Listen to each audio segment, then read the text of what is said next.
Welcome to the Growth Enablement Madness podcast, and I'm Jim Ward, your host, CEO of BrainCell, the Growth Enablement Company. I'm absolutely mad about helping businesses grow and scale. And in this podcast, my team and I get a chance to talk shop with industry thought leaders about a variety of growth enablement strategies, stories, and technology trends. I'm happy that you're here, so let's get the growth conversation started.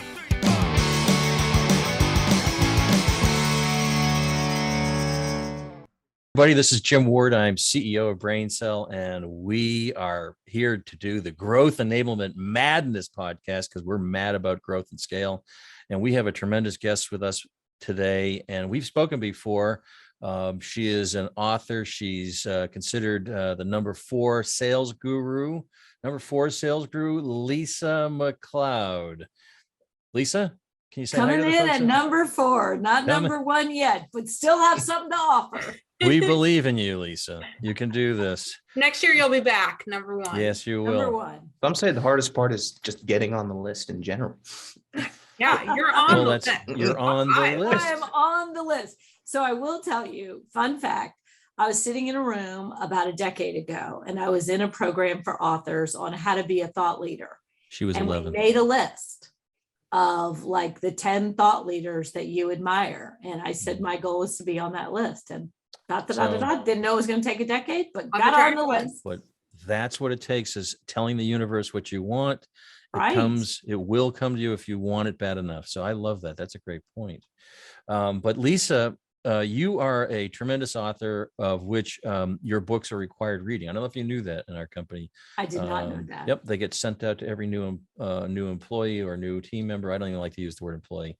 We certainly don't like to use the word boss, but every new team member gets your book, and it's a must read. Which one do you send them? Well, they get Selling with a Noble Purpose, but we also have leadership. It's called Selling with, what is it? Not selling. It's Leading with Noble Purpose. Leading with Noble Purpose. I'm so sorry. Super creative on that second title. God, yeah. I'm so, but that was really good. It's consistent, right? So all branding. Yeah, and I noticed that you had a second edition, but it was an Audible only. Was there something changed in the new Audible on the Selling with a Noble Purpose? The second edition is not just in Audible now; it is in hardcover. I think in the beginning, supply chain, whatever, it was just in Audible, but it is now hardcover and on Kindle and on Audible. And I'll tell you what changed. Okay. When I originally wrote Selling with Noble Purpose, you know that it is based on the research that we've done that shows, without a doubt, salespeople whose true north, whose noble purpose is improving life for the customer, right, outsell salespeople focused on targets and quotas. And so that book kind of went the opposite from what most sales leadership focus on, which is hit the target, hit the target, hit the target. And secondarily, we're supposed to be nice to the customers. This reverses the order. But the reason we did a second edition of the book was we learned so much in implementing this over a 10-year period with about 50 different companies. So I want to give you a little bit of credit here. Do you know I think it was probably 4 or 5 years ago when we first spoke and we read the book, our leadership team read it, then it became required reading. It is one of the reasons why we evolved the company to a growth enablement company. And the concept of growth enablement for us is how is a company going to be better by doing business with us?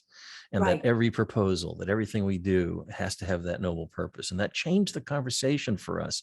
And so for those folks who are out there getting the traditional sales training, which is fine, but this flips it on its head, and I think gives you a more strategic purpose in selling.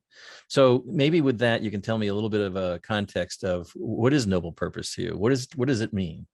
So you asked, and you continue to answer the fundamental question, which is, how is the customer going to be different as a result of doing business with us? And what I found, I had a long time history in sales training, and any good sales training that you go through is going to say, focus on the customer. But they tend to say it in generic terms. Find out what the customer wants, focus on the customer, give them what they need. All well and good, but there are two distinct problems with that. The first problem is everything in the sales world, everything in the seller's sight line says the opposite of that. So you go to sales training, focus on the customer, you get back, what's all the conversation? When are you going to hit the number? How many leads you got in the pipeline? All these things. Those metrics matter, but they are lagging indicators. The leading indicator is the behavior of the seller. And so what I realized was everything in the sales ecosystem is pointed towards a very transactional approach. Hit the number, hit the number, hit the number. And what happens is it erodes differentiation. It promotes the very worst sales behaviors. A whole host of things happen. So I knew we have to change the true north for a sales team. So that was the first thing, which was we have to point the true north to how are we making a difference to customers? That brings me to the second issue, which is when you ask what noble purpose is.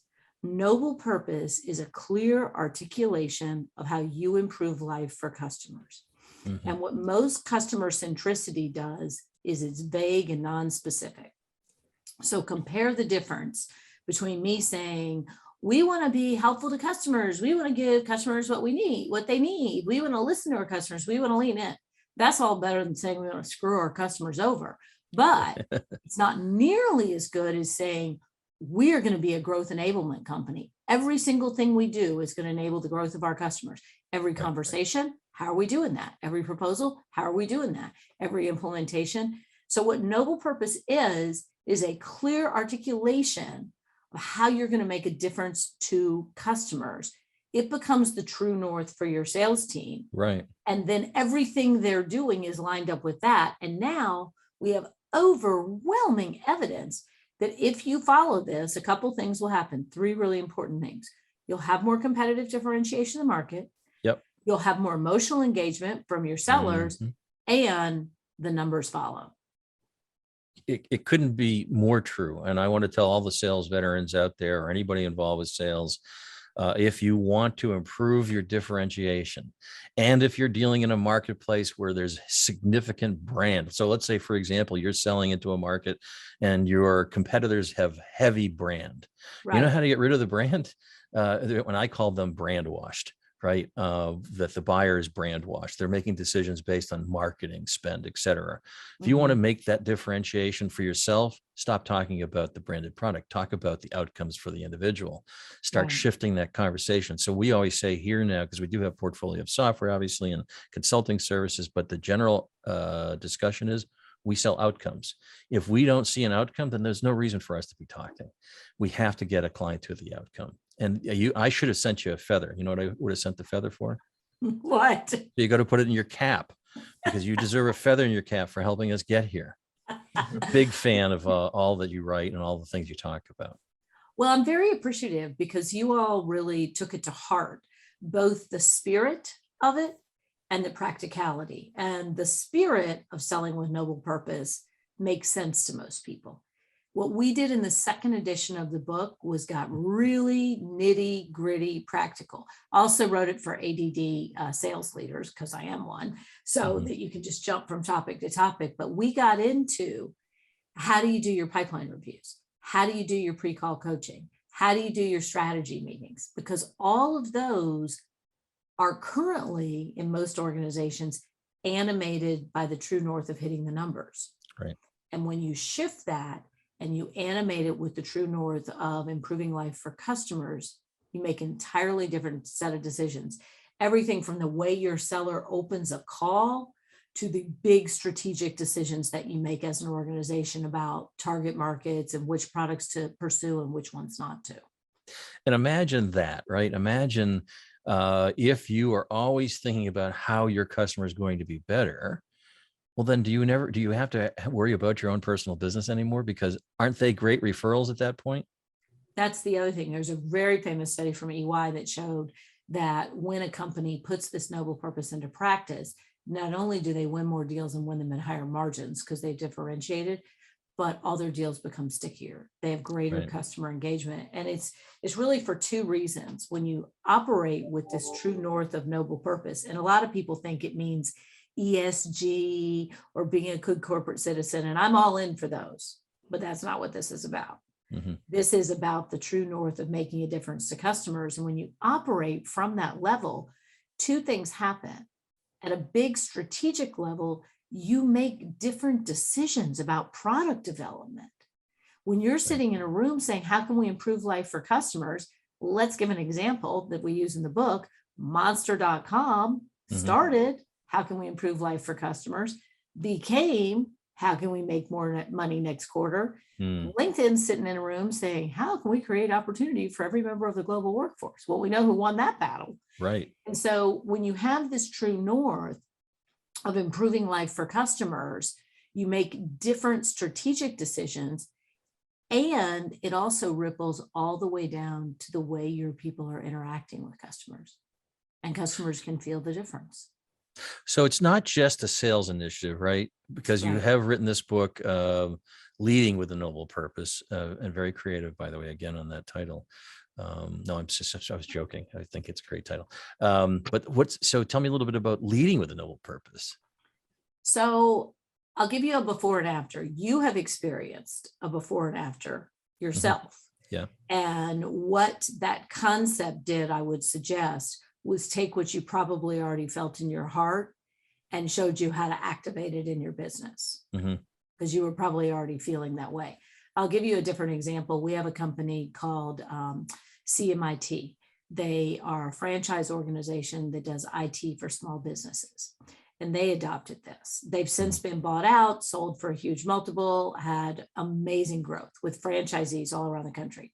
So imagine all of these IT franchisees, and they're going into businesses saying, we can help you with your IT. We've got all this expertise. We can do this for you. We can do that for you. A bunch of well-intended people. When they shifted and came up with this noble purpose, and the noble purpose wasn't the sexiest thing. It was simply, we help make small businesses more successful. That was it. Yeah. But what happened was, now you have every single person in the entire company is saying, we help make small businesses more successful. How does my role help small businesses become more successful? So it's kind of like the difference between a teacher going in every day and saying, my job is to manage this classroom and help them hit these test scores, versus a teacher going in saying, I'm here to create future citizens. Like, we all know which one's going to be a better teacher and which classroom's going to be more interesting. And also the data tells us which test scores are going to be better. So the whole company went from, we provide IT services, which is an internal focus. Again, nice people trying to do a good job. They were successful. But when they shifted and they said, we're here to make small businesses more successful, they drove innovation. They drove better sales behavior. Everybody behind the scenes knew how their job connected, and they had record growth. They started this process in the 2009 recession, grew exponentially during that time, and a couple of years ago sold for a huge multiple, because they had all of these very large contracts that just renewed and renewed and renewed, because it became a virtual self-fulfilling cycle. Yeah, I can see how that would happen. I'm very curious about the leadership noble purpose. Are there certain characteristics that you find with leaders, or something that they should employ in their leadership skills? Yeah, there's a couple of things. And we could go on about authenticity, and it's not all about you. That's like leadership 101. If you still need that, you got to figure out your problem with your ego. But here are a couple of things that leaders can do that they typically don't do. So number one, every organization needs a through line to how they're making a difference to customers, because companies now are trying to do a better job of being a destination employer, and diversity, equity, and inclusion, and, bring your whole self to work. And all of those things are really important. But when people come to work, they have two basic needs: belonging and significance. And all of those things around a more open workplace, around, giving people yoga at work, and all those things about creating a great work environment, they will fuel that sense of belonging. The second piece, significance. People need to know that their work matters, that they are having an impact. And the way you do that in a company is with a through line to how we're improving life for customers. And so they need both of those things. So I think a lot of well-intended companies have made the employee the true north. And I have a definite point of view on this. I believe that the customer is the true north. And that doesn't mean you're all indentured servants to the customers. It means I got to treat you well. I got to make sure you have good work-life, integration. I want to make sure you feel great and all of that. But I want everyone in the business to be clear that we are doing something important for our customers, because that's where people get that sense of significance. So that's the first thing that leaders can do, is say, how does this company make a difference to customers? And I promise you, if people are buying from you, you do. The second thing that you can do is you can tell customer impact stories. Because one of the challenges that a lot of organizations have is, particularly when we're virtual, the backstage people just feel like they're moving the widget from A to B or taking the report from here to here, and they don't have that through line. And so it's really incumbent on leaders to talk about how our software is actually improving life for someone sitting at their desk trying to get their work done, how our widgets are helping people do things faster. So when you tell these customer impact stories, what it does is it animates the work and it brings a customer to life for everyone. So when you say through line, Lisa, define for me through line. Maybe I talk to me like I'm a 5-year-old. So for the 5-year-old, imagine three circles. And actually, you know what, that phrase— You're getting a little complex there. Okay. Yeah. Actually, talk to me like a 5-year-old actually means, please explain this in simple English. And I think when it's our area of expertise, we ought to be able to explain it in simple English. So in a highly successful company, people are clear on three things.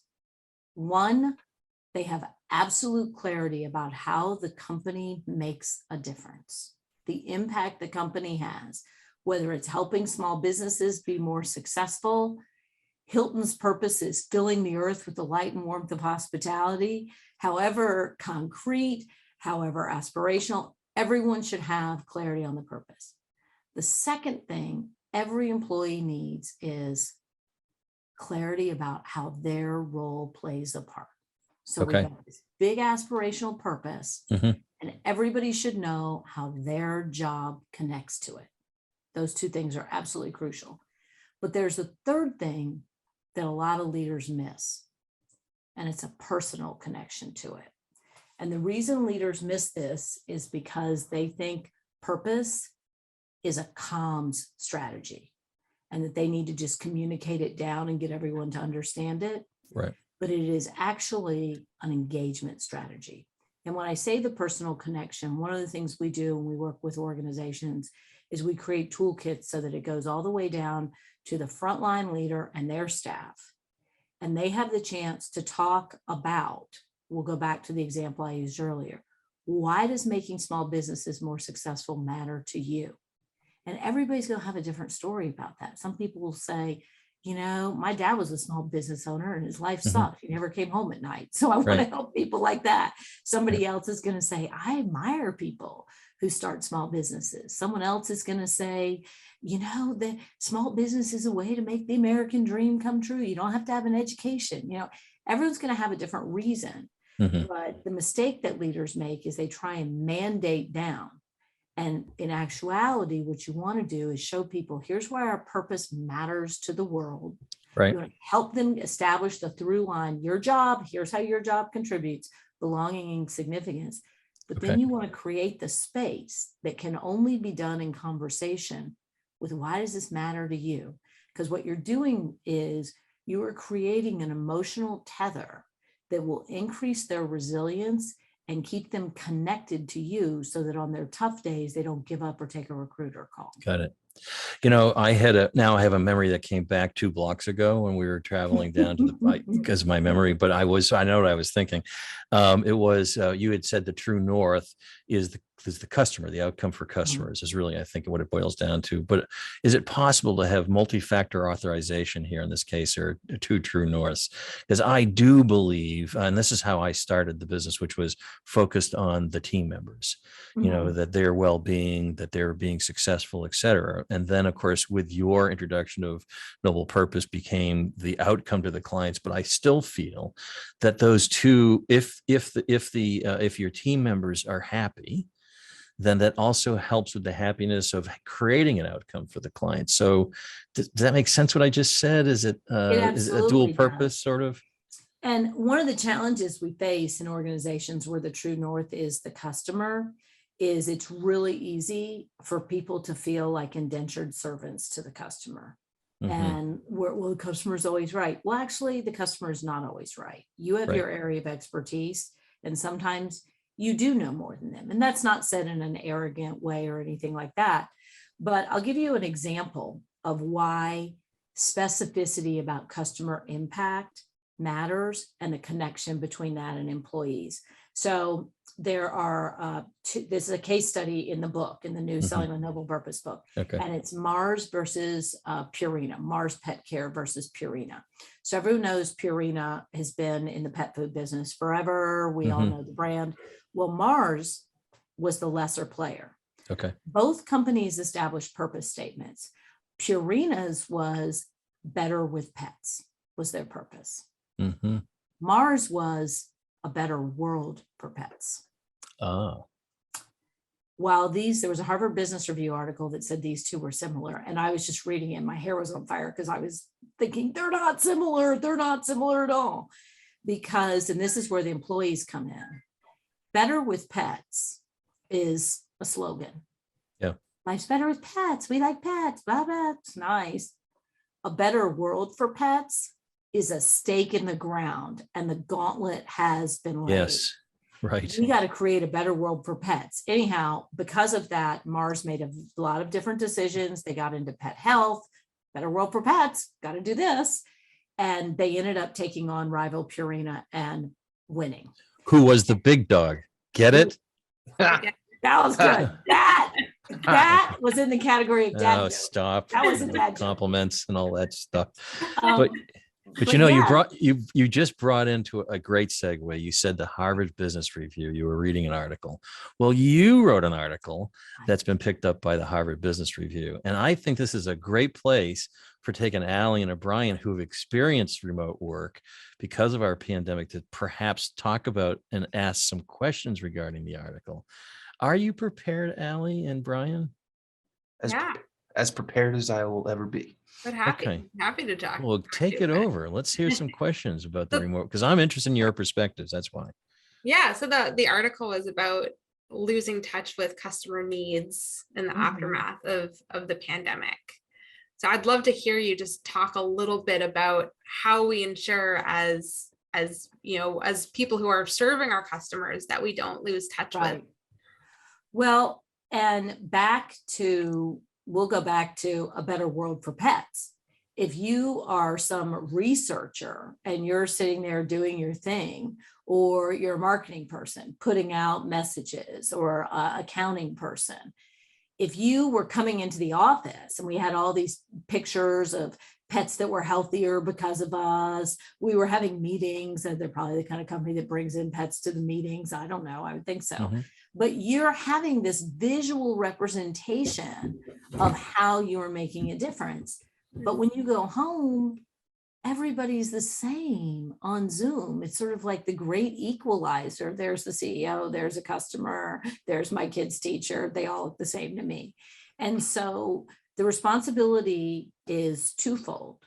One, it is a responsibility of leaders to start bringing customers. Everyone's still going to be remote. Bring customers into your Zoom meetings. Talk about how your solution, your product made a difference to them. Not just from a use case, but like, here's what this enabled us to do. You got to create that tether. As an employee, though, it's not all on the leaders. one of the things we teach people is what we call the art of the frame. And the frame is the mental construct that you put on your goal. I mentioned earlier in this session, the teacher who goes in saying, got to hit the test scores, got to hit the test scores, versus the teacher that takes a breath in the parking lot and says, I'm here to create future citizens. So part of what we need to do as employees, and I'm an employee of my own company, so it's the onus is on me to do it for myself, is to take that minute and say, what's the through line of my work? We call it the ripple effect. When I do my work well, who benefits? When I do my work poorly, what's the cost? So that I can create that mental frame for myself. Because we know that when you do that, two things will happen. You will enjoy your job more and you will do it better. It's kind of the difference between what we say at the end of the day, being that sort of bored and exhausted, that was a day, versus being what we call the good tired, where you go, well, that was a day, but Yeah. man, we did something today. We nailed it today. We helped Yeah. folks. Yeah. Yeah. I mean, I remember us all being in the office together. And one of the things that we would do if somebody closed the deal is bang the gong, just make a little noise, everyone would clap. But there's something about being in the office and getting that collaboration. Sure, we can tell each other remotely, I feel good about this, but to be able to immediately give the feedback about how we helped and why it feels good, what the accomplishment was, and what the outcome will be for the customer for having done business with us. I think that you lose that a little bit in the moment when you're remote. So You do. And let's not make like this is this easy solution Right. and it's going to fix everything, because it's not.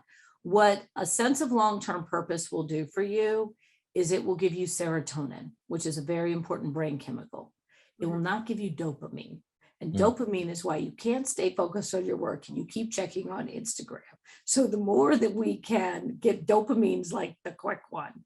And when people did the gong, even if it wasn't my gong, that energy created dopamine. And people miss it. We miss it a lot. Yeah, that's a good point. I feel very called out right now. Sorry about that. But what I miss too is the body language that you miss when you're in front of somebody. Also, it's like going out and meeting with a client face to face. The relationship from there on after changes because you've gotten all the senses were involved. You got to see the body language, and it's the same thing here in the office. I get to read how people are feeling a little bit differently, and are they happier today? Are they healthy today? Or when we come in and talk about what we've done and a success story, the success, and we do that in our sales meetings, what impact we had for clients, and everybody's, they're animated. You can see that personally. It's very exciting. So I can see the difference.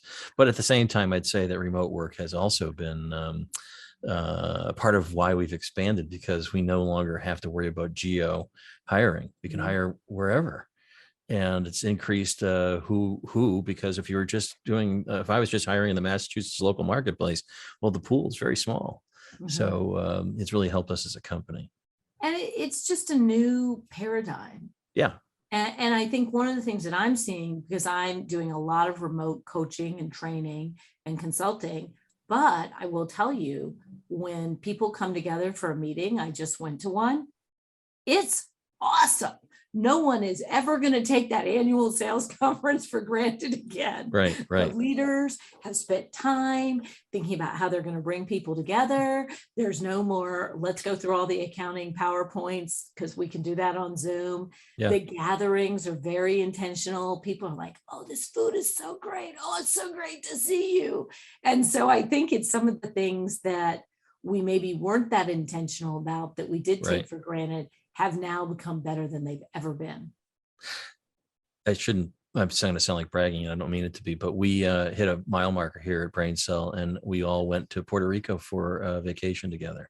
Yes. Every single person, including new employees who had never been here for a few days. who are So, never going to leave now. Oh, like that would be wonderful. That would be hopeful.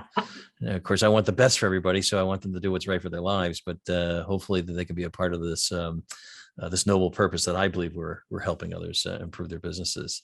There's nothing more exciting about that. But I'm going to ask you one other question. Then we're going to move to something that is questions that we did not prep you on.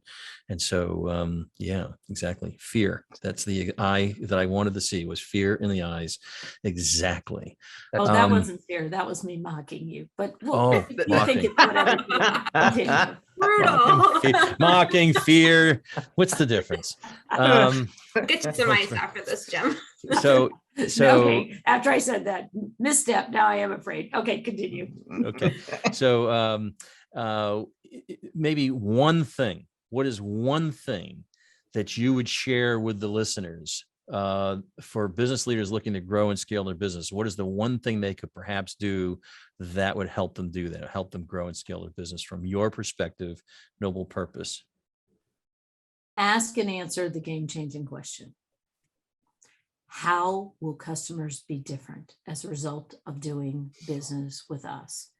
Your clarity about that becomes the centerpiece of your business. When you have clarity about that, everything that you scale and try and elevate, when it comes off of that, will be better than if you started with, I want to 10x my business. And that's funny you should say that, because everything we do now from a strategic decision is, well, how is this going to impact customer? How will they get better because of it? So every decision, every technology, we've even created something for brain cell labs to review technologies that actually they have to go through a rubric. And is it going to help improve? Is it gonna? It's not really gonna. Where the hell did I learn how to speak? Is it going to help the customer be better? So anyways. And that becomes when you can get clarity on that as a leader. I mean, we have helped some companies become unicorns, like no joke, because of in a very short period of time, because of their clarity about that. And I should also mention, you don't have to necessarily be that different or that much better than your competitor. But if your team has clarity about that and your other team still, and your competitor thinks they're just selling stuff and trying to 10x, you will win. Absolutely true. Amen. Well, that brings us to my favorite part of the podcast, and it's something we call Techtainment. So I'm going to let Brian Anderson ask you a question first. Yeah, I'm going to throw a really big curveball at you. So when it comes to purchases you've made in your life, what are the best and worst purchases you've ever made? So the single worst purchase I ever made, the worst purchase I ever made was in 2008. My husband and I bought a small manufacturing company with overstated financials, and it ended up in a personal bankruptcy. So so it was a bad one. I mean, I bought some bad shoes and some bad outfits, bought an uncomfortable couch, but the number of zeros in that purchase on what it cost me over a decade, single worst purchase I ever made. Holy moly. Yeah, single and worst one. I'm surprised that was over bad shoes, but anyways. Yeah, that was not. Yeah, that was. Yeah. It takes a lot of bad shoes to add up to that. It does. Yeah, it does. Yeah, but you learned a lot. You learned a ton. I learned a ton. So I say it was the worst purchase I ever made. Learned a ton. Know a lot about due diligence now, and it actually gave me confidence coming out of that, because I almost saved that shit show. And I thought, if I was starting underwater with this and almost saved it during a recession, what could I do during good circumstances? Yeah. So, and the best purchase I ever made, paid for college for my two kids. That's great. Best purchase I ever made. What it did for them to graduate from college with no debt. And I realized, that everyone does not have that luxury. Yeah, right. Very fortunate. Best, and they know it. And they had jobs while they were there. Right. Speaking of that, for folks who, and it's difficult out there to get an education, it's very expensive, but I always would tell folks opt for, your state education, get a good education, whatever it be, because you know what, the one thing they can't take away from you, they can take your money. You can make a bad decision on the business and you can lose money, but they can never take your education away. That's right. And that education that you have, Lisa, is what made that a positive, not a negative, because I guarantee you learned a ton from it and you've continued to evolve as a human being, as a business person, et cetera. So education, education, education. You don't have to go to Harvard.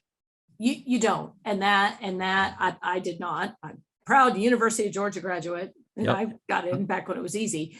But I will also say that the landscape is changing. And that if you can't afford to go to college, there are certifications you can get online. There are other things that you can do. You don't need to be limited to this traditional college orientation. And you talk about education. I will honestly say I learned more from that business loss than I did. You got your doctorate. Yeah, most of my classes. And the thing that I learned the most, and we were really, when things are bad and you're struggling to make payroll, you don't have a lot to engage your employees. And one of the things that I really saw loud and clear, it was a challenging company, tough environment, blue collar company, but I saw how much people want to feel valued and feel meaning in their work, and what people will do for their company and their customers if they feel valued. So I learned a lot. No, and to your point about education, you don't have to take the traditional road. There are so many things you could do that are different. It's all about continuous improvement, regardless of the form it takes, whether it's college, whether it's technical school, whether it's reading a ton of books consistently and keeping your axe sharp, is something we talk about here all the time. And you can read, implement, try, and you've got your college education before you know it. That's right. I mean, I look at the books I've written and the amount of research and working with companies that went into those. You don't have to do all that. I did it for you.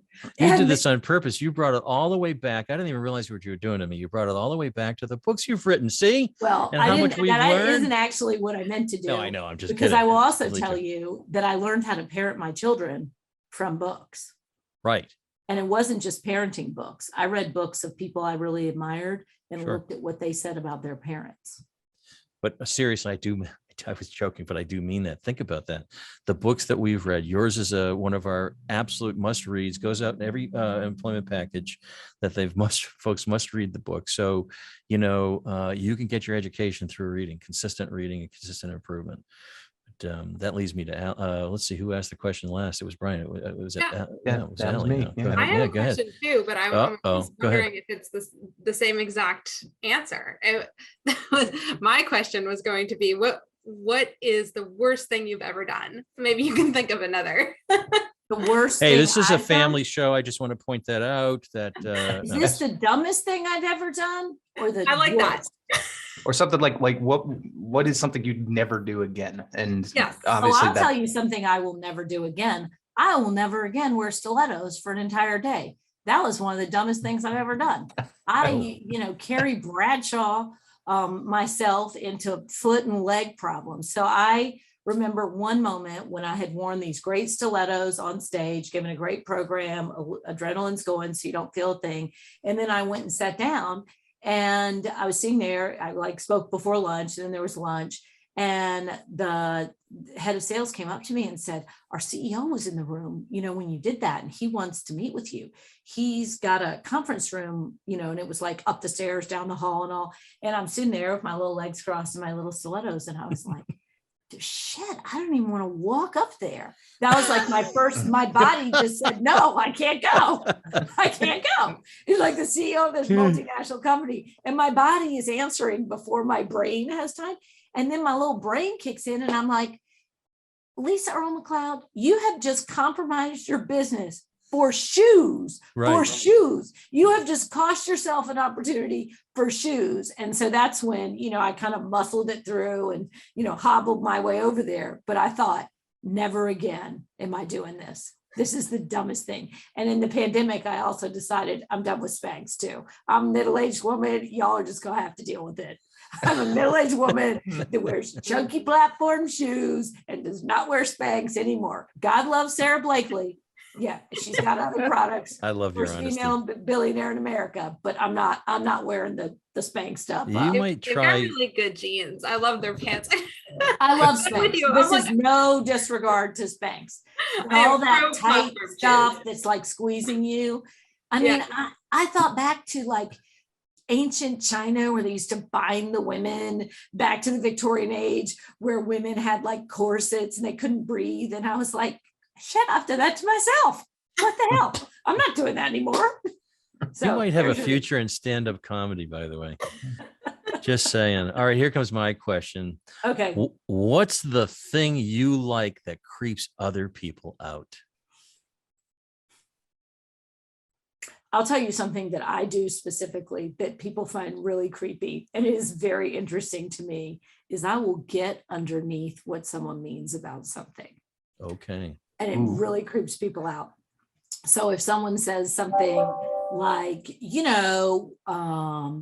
well, I guess I'm not very good at that. Or someone will say, oh yeah, I'm always messing up.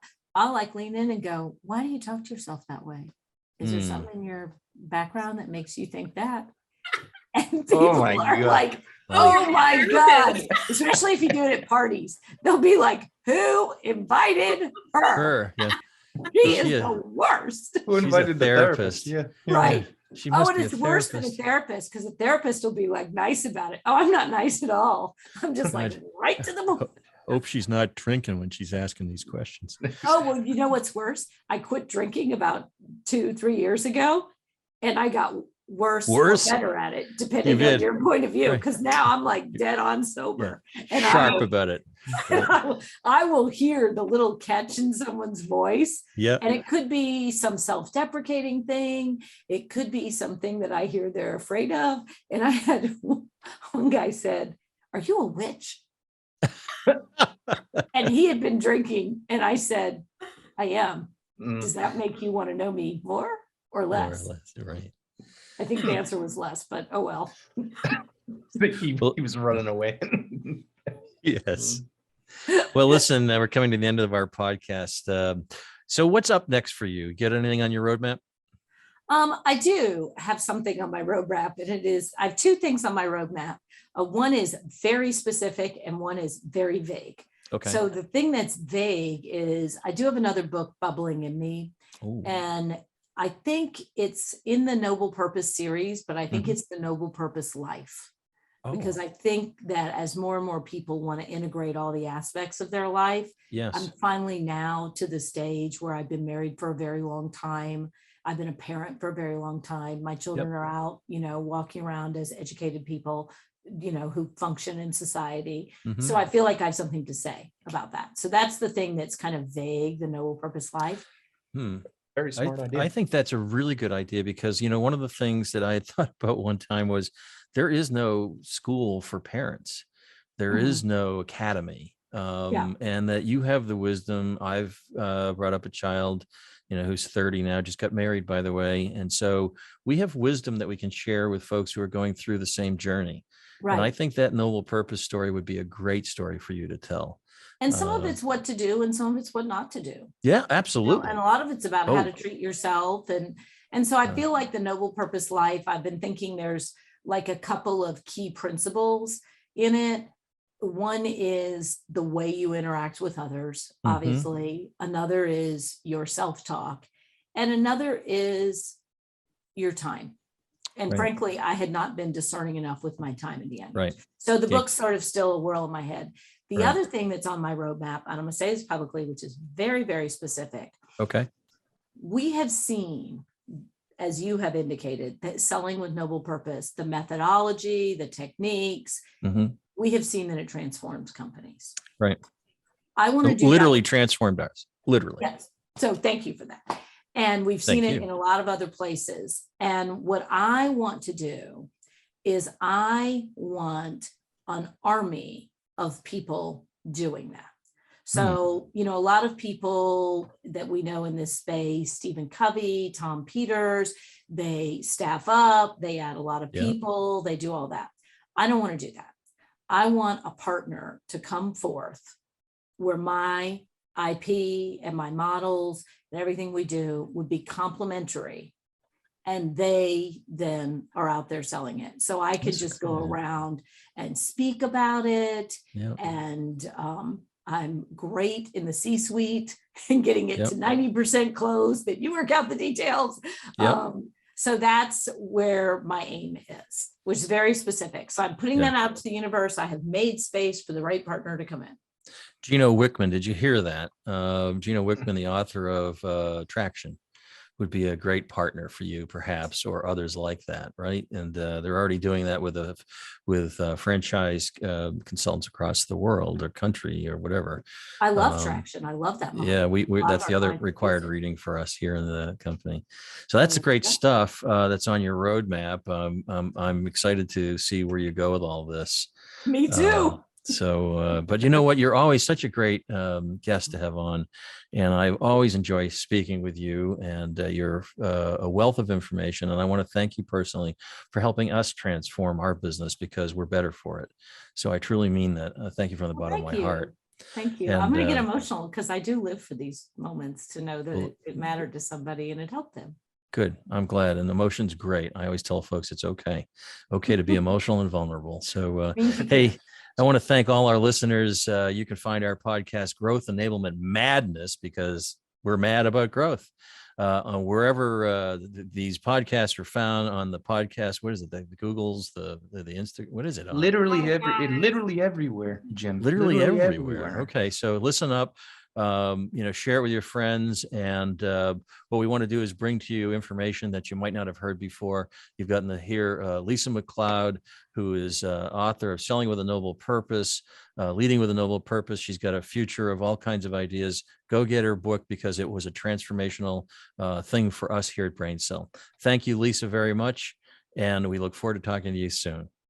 Bye, folks. Thank you. Thanks, Lisa.